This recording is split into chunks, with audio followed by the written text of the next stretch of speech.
Well, this is good. I don't have the GPS on, so the only thing that's going to get in the way of this would be a phone call. But I want to get this out quick because it's the end of a thought that we were developing yesterday. I was talking, we're talking about retraining old guys. And he could be 16, but if he's got guy stuff etched into his head, you're going to have to retrain him. Because most guy stuff doesn't have a consideration factor for the other guy.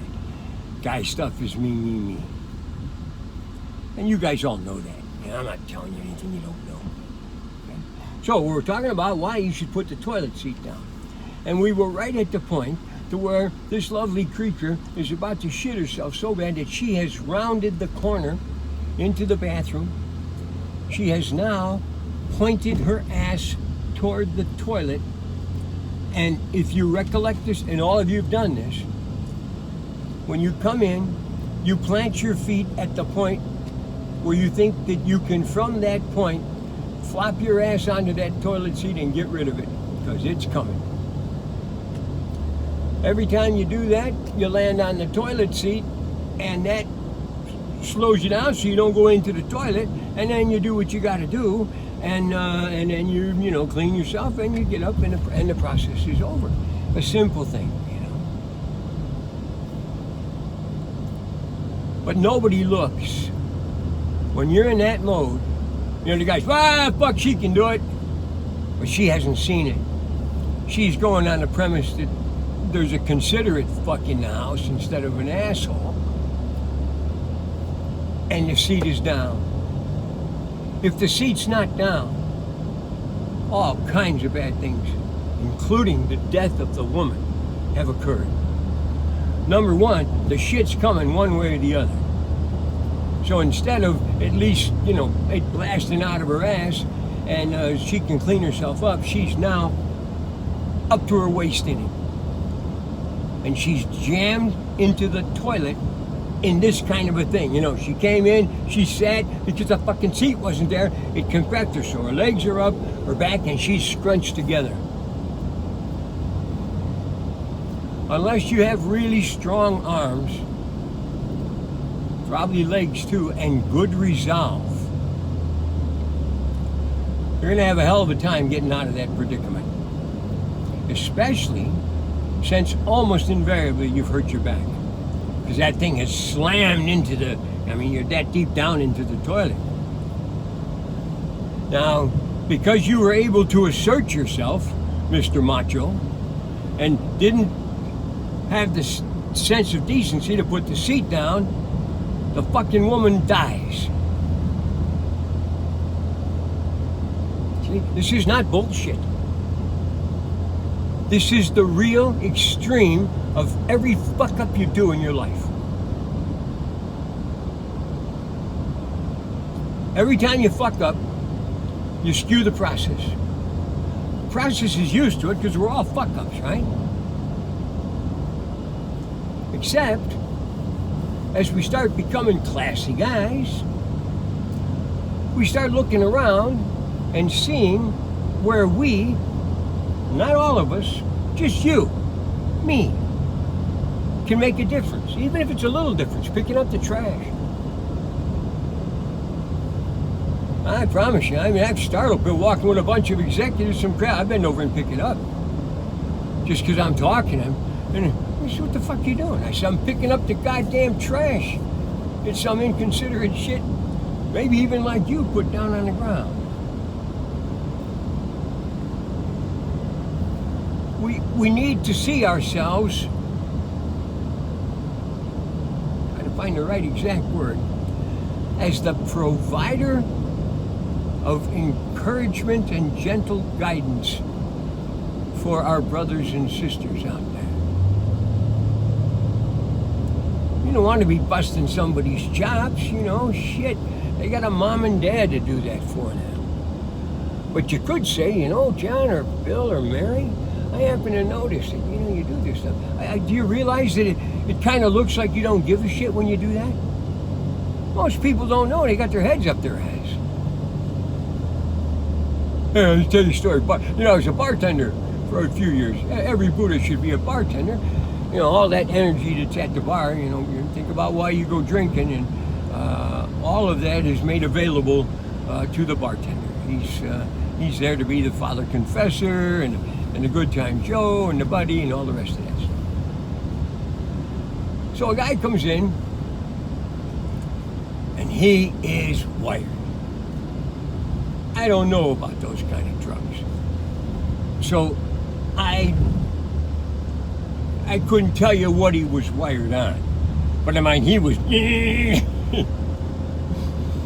and he's really having an animate conversation with his friends. And he's pretty loud, a lot of gesticulation, and the conversation goes something like this. I mean, fuck, I mean, fuck, you see, don't you, fuck, I mean, what the fuck, man, what the fuck? And it's just going on. So you know, you grab this guy by the stacking swivel, you may be able to make him stop, but you're gonna piss him off, you're gonna alienate his friends. So I said, whoa, time out, everybody. And he stops and everybody else stops. And I said, let's give this young man a round of applause.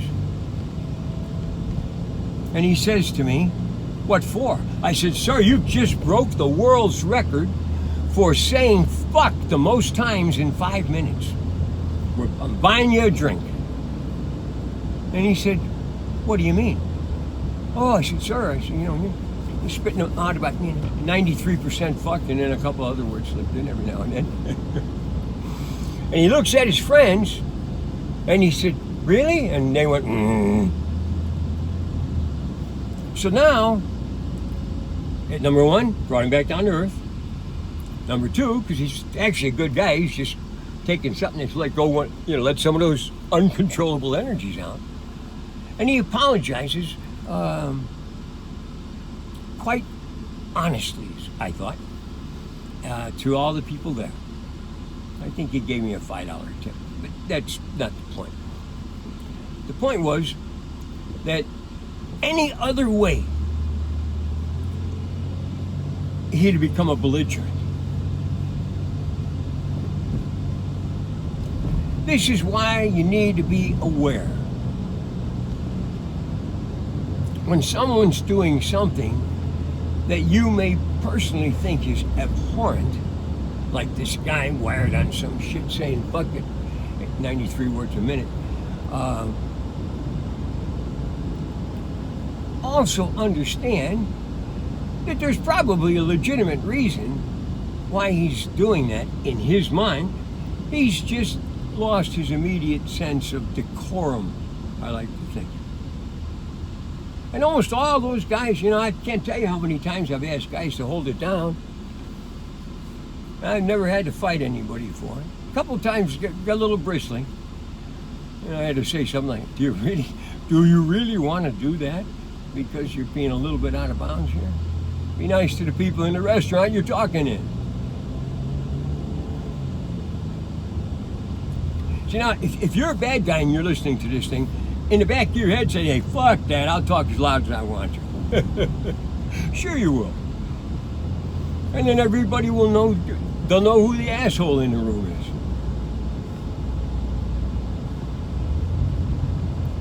All of your belligerence is a reflection of the degree to which you are an asshole. And an asshole is a controllable phenomenon.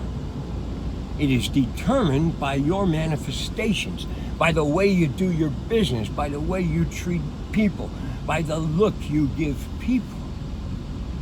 That's how the world determines whether you're an asshole or not. I'm sure there's people who think that I'm an asshole, but most of them think something else of me, but that's okay. Because what people think about you doesn't matter. Only what you think about you matters. I mean, some guys, and girls too, when they get ready, these are the killers. They're heartbreakers. It's the worst thing you can do. you can beat the shit out of somebody and he or she will recover in a reasonable period of time.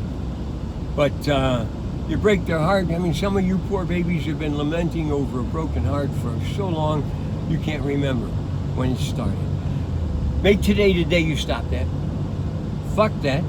He or she was not worth it. The world is full of soulmates. All you have to do is go out there and become open to it. Remember, Bhagwan says, you've been forever. If you've had less than 1,000 lifetimes, I would be amazed. You got to realize how long this rock has been around, and then how long the universe has been around. It's one guy, guys. Out there at some other planet someplace, the same guy. You understand that we're right on the verge of going out into space in a serious fashion. You'll also note that the planet is becoming aware in a serious fashion. That's me. It's not just me. I mean, I told you the Buddhas are coming out the cracks in the wall. You're a Buddha. The second you take responsibility for being a Buddha and say to someone, do you understand about this guy Bhagwan? You become an active part of what I am. I'm not just one thing, I am all things. But that can only be manifest when you understand that. So that the time will come, assuming that I'm real. So here, every day, if you choose to look at me, you've got to play with the idea. Is this guy just kind of funny and cute and interesting, or is he the fucking real deal? He's not taking any sit back and soft posture, and you'll notice I've been grabbing some real powerful people by the ass and inviting them to invite me into their inner circle. Sooner or later, one of them will, because I just know shit nobody else knows. That's always the way it is when you're a Buddha. Here, I think I told you maybe this story, but this is one of my favorite stories because it reflects how much I knew as a child, even though I had no consciousness of that. Because when you're a child, you're just a child. You're moving through your daily rituals. I always knew I was maybe more courageous than the guys around me, but still just a child. But one time, it's one of my mother's favorite stories. That's why I'm aware of it, because I was too young probably to remember it. I was 5 or 6, and she was hosting a party. She sang in a choir called Lutnia. If there's any Lutnia guys out there, her name was Helen Deeds or Helen DeMonte. My guess by the time you saw her, Helen DeMonte. But could have been Helen Deeds. But anyhow. Don't do that, Bob. Don't do that. I may have to continue this story. Oh, I hate when I do that. But let's not lament. It'll come back. I have so much stuff I want to share with you. It's just all trying to get out at the same time, and obviously it can't. So the next closest thing to that is to just keep banging it out in an ever-increasing rate, advising you on what's going on with me, what kind of response I'm seeing in the world, what things I think need to happen in order for this thing to start to take some momentum. One of the things is, if you've enjoyed one of my tapes or videos, I keep calling them tapes, I'm an old guy, I wish you could have seen, when I was in Vietnam, we had the tape recording technology. That's been around for a long time, but never small or portable where you take it away. But during the years I was in Vietnam, 1967, January 1967 to February 1968, I think I told you, Marines stayed an extra month. That was bullshit, but it was what was.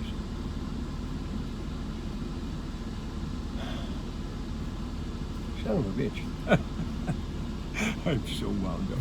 My God. I wish you could be inside of me. It's just going, oh my God. Every time I close my eyes and blink, a new possibility presents itself. I'm slowly but surely coming to the understanding that what I am is kind of unique. Not unheard of. They're all over the world, but not a real common thing either.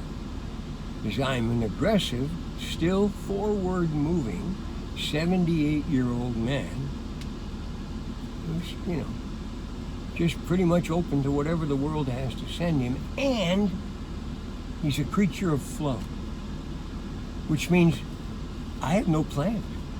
Now, this trip to Chicago, I'm actually making plans in the form of an itinerary. There are so many things that as I get closer to it that I realize I want to do, and that if I really tighten up, I can do maybe all of them in the 10 days that I'm allowing for myself. So I talked to my daughter last night. She's not going to come in until 2 days after I get there. So, because when we're together, we want to be spending time. There's a compulsion to spend time with her. I like her energy. She's a tough girl. She's the kind of girl I wish I would have met when I was 20. It's going back to who she was. She was just a really gorgeous, tough-ass broad. She was a drinker and everything else that those girls do. She's strong, and now as she matures, I think she's 56 or 7. Let's see, 57 now. I mean, that's crazy, isn't it? I have kids that are on the verge of becoming senior citizens. Sometimes I have a hard time wrapping my head around that because our parts, they're still 12. Remember the parts? It's been a long time since we talked about the parts, but I need to share a couple thoughts with you about the parts. Now that I'm going to use the word being let out.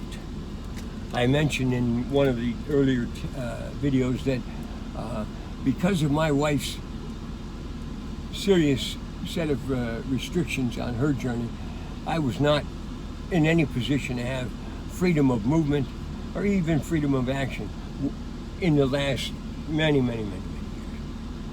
Because everything that would be logical for me to be doing interfered with my ability to care for her, and she didn't want anybody else to care for her.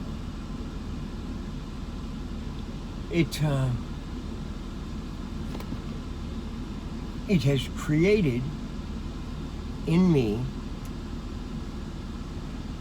this huge ball of compressed energy.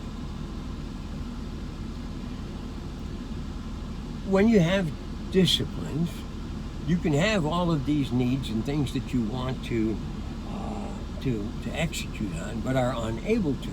You can contain that, but that doesn't mean that you're not able to build on it and refine it to the time where, when it's able to be let out, you can let it out, and maybe even let it all out. So I need to do some things, and I don't know what they are. So here, this is kind of like an open appeal, especially if you're someone who's been watching me. You should have an idea now that just about anything that made any sense at all, even way out here, I'm probably up for. I would really like for an old master shaman to show me his world. Okay, one of my journeys was an American desert Indian holy man, shaman. Before I was a shaman, I was a warrior.